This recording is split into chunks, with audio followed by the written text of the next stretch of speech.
Hi, everyone. This is Jenna Willis, Director of Teaching and Learning, here to talk today a little bit more about supporting our students at home. We put out a little screencast from academic support for those families to talk some about the transition there and wanted to open up this second part to everybody, make it available a little bit more widely as we think specifically about dealing with uncertainty and anxiety. So I'm glad that you have opened this up and you're here to jump in with us and talk. We are just a couple days into our shift to virtual classrooms, and the energy has been really positive. I know that students have been excited to rejoin their classmates and see their teachers again. And I also know the amount of time and effort that those teachers have put into redesigning and rethinking their classes. And so there's certainly a ton of very positive energy right now. And we also want to continue to acknowledge the larger context that we are in right now and thinking about the degree of uncertainty, the level of anxiety that exists. And so we're going to dive in and talk about a few different pieces related to this. If you've never been exposed to Lynn Lyons, I would point you directly to her. Most of what we're going to talk about tonight comes from work that she has done, is doing. She has a fabulous book called Anxious Kids, Anxious Parents, which she co-authored with Reed Wilson. And it's a few years old now at this point, but it is still super relevant. The easier probably way to find her right now is, I would encourage you to get the book, but also you can look on Facebook and find her there. You can search for Lynn Lyons, psychotherapist, anxiety in children, and find her. She's done a couple Facebook Lives. She's getting a podcast going. There are a ton of resources on that page, and so would point you right to her. So stepping back a little bit just to kind of think about where we are, there is an incredible level of uncertainty right now going on, obviously, in our school community, of course, just sort of as things are, but also thinking about uncertainty within our nation, within the broader world. And so as we think about this question, what are we going to do with all of this uncertainty? We come to this idea of anxiety, which is really linked. Anxiety is all about uncertainty. And so this moment that we are in where the uncertainty is so high, it challenges our coping skills for those who feel like they have good coping skills and good coping mechanisms to manage uncertainty. It's really going to push those and challenge those. For folks who are working to manage anxiety or uncertainty and may not have the strongest skills in place right now, it could be pretty overwhelming, to be honest. And so we want to really be paying attention and being thoughtful about this approach. We know that anxiety is all about uncertainty, and ultimately wanting to focus on this idea that we need to be able to tolerate uncertainty. In the current reality, we're all anxious people. We all have so much uncertainty to tolerate, and so we have this big task at hand. And so, even when we're feeling overwhelmed, even when we're feeling under that pressure, working to strategize and figure out ways to sit with our uncertainty, to tolerate it so that we can move forward. If you tune into that Facebook Live with Lynn Lyons, you'll hear her talking about these ideas of catastrophic thinking and rumination, and really putting them up against this idea of problem solving. And so it's important to distinguish among these different ideas and think a little bit for ourselves about sort of in this time of uncertainty, what is the story that we're telling ourselves? How is our thinking shaping the experience, our own experience, and also the experience of those around us? We're wondering, how long will this last? We're wondering what will happen next. Things are changing day to day. And so sort of recognizing whatever story is going on in our own minds and how that is playing out in our lives and in the lives of those around us. We know that anxiety isn't going anywhere. And so the goal is really not to get rid of anxiety. It's not to get rid of uncertainty. Those things will be around. They'll always be around. Obviously, they're more prevalent right now, but we really want to shift away from this idea of getting rid of anxiety or pushing it out of the conversation, trying to eliminate uncertainty. and think instead about how we can shift into modes and strategies that help us focus on what we can do and how we can move forward. In something else I was reading or listening with Lynn Lyons, she talks about what we resist persists. And so rather than trying to get it out of there, to look at it, to think about it, and to develop strategies. So catastrophic thinking and rumination typically are things that are going to take us right to that worst case scenario. And so we think about global thinking, those things that are nevers and always and nobodies. We're never going to get out of this. Nothing can stop it.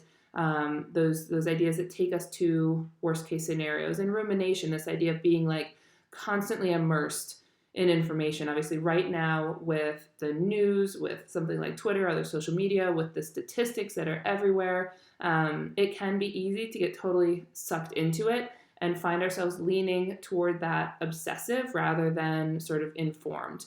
Obviously, updates are fine. That's important to be, knowing what's going on. But as we start to sort of pull apart these different pieces, this catastrophic thinking and rumination, and sort of holding it up against this idea of problem solving, wanting to think about where we're falling and what we can do about it. We know that our body reacts to the story that we tell. The amygdala in particular, if we are spending our time thinking about and living in these ideas around fear and anxiety, our body is going to have that stress response. And so thinking about that in particular and helping us shift to a problem-solving mode, which is going to allow us to take more control of that narrative, focus on places where we have control, we have agency, thinking about, all right, what am I grateful for? Trying to focus some of my story there. Thinking about what forms of self-care can I engage in? Again, what power do I have? What control can I exert? And then how do I connect with the people who I care about? Thinking about points of connection can be so important and getting us into that problem-solving mode. So really, what can I do? What can I be doing? And focusing there. We know that there's chaos all around us. We know that.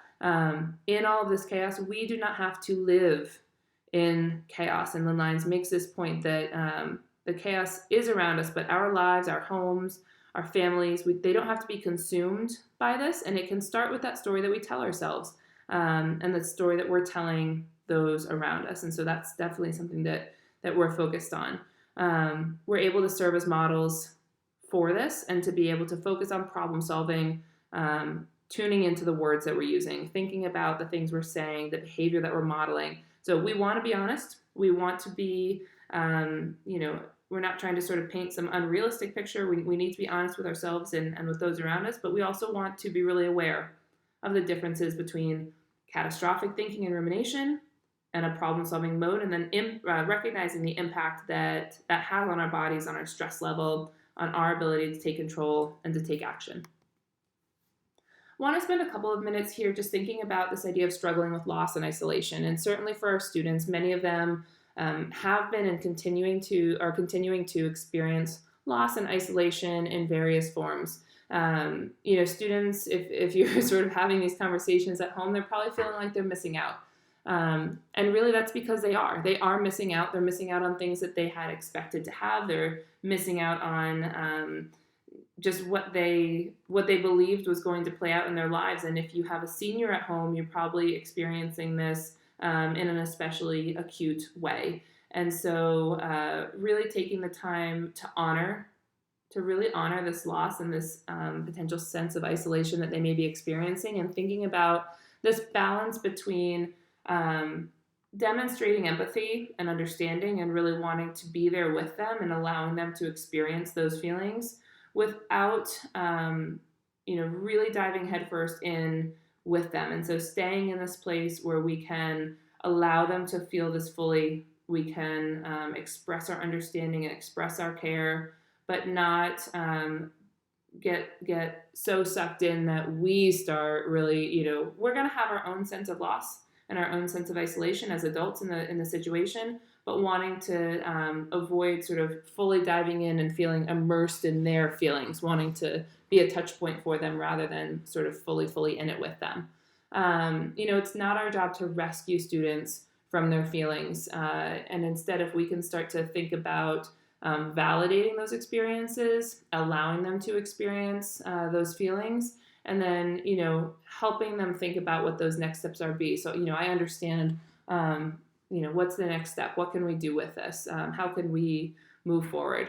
And so just serving as that model that we can tolerate discomfort. It's okay to feel uncomfortable. It's okay to have loss.